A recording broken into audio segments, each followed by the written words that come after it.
Naruto ইউনিভার্সে অনেক hypothetical battle নিয়ে ফ্যানদের মধ্যে আলোচনা হয়, কিন্তু এমন একটা ফাইট আছে যেটা নিয়ে আজও নারুটো ফ্যান্স তর্ক করে, ইটাচি উচিহা ভার্সেস মিনাটো নামাকাজে। একদিকে আছে ইটাচি, উচিহা ক্ল্যানের সবচেয়ে ট্যালেন্টেড নিনজাদের একজন। তার শারিঙ্গান, জেনজুৎসু স্কিল আর ব্যাটেল ইন্টেলিজেন্স তাকে ভয়ঙ্কর অপোনেন্ট বানায়। অনেক সময় ইটাচি যুদ্ধ শুরু হওয়ার আগেই অপোনেন্টের মুভ বুঝে ফেলে।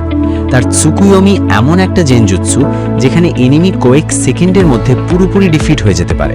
আর আমাতেরাসু নামের কালো আগুন এমন একটা অ্যাটাক যা সহজে থামে না। অন্যদিকে আছে মিনাটো নামাকাজে, যাকে নারুটো ওয়ার্ল্ডে ইয়েলো ফ্ল্যাশ বলা হয়। তার স্পিড এত বেশি ছিল যে অনেক এনিমি তাকে দেখার আগেই অ্যাটাক খেয়ে যেত। ফ্লাইং রাইজিন টেকনিক ব্যবহার করে মিনাটো মুহূর্তের মধ্যে টেলিপোর্ট করতে পারে। যুদ্ধের সময় তার রিয়াকশন স্পিড এবং স্ট্র্যাটেজি তাকে অনেক ডেঞ্জারাস বানায়।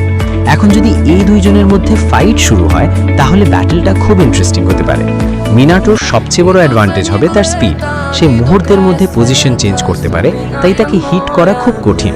কিন্তু ইটাচির সবচেয়ে বড় শক্তি হলো তার জেনজুৎসু এবং ব্যাটল আইকিউ। অনেক সময় ইটাচি অপোনেন্টকে ডিরেক্ট অ্যাটাক না করেই ট্র্যাপ করে ফেলে। কিছু নারুটো ফ্যান মনে করে মিনাটো তার স্পিড দিয়ে ব্যাটল কন্ট্রোল করতে পারবে। আবার অনেক ফ্যান মনে করে ইটাচি এর জেনজুৎসু একবার কাজ করলে ফাইট খুব দ্রুত শেষ হয়ে যেতে পারে।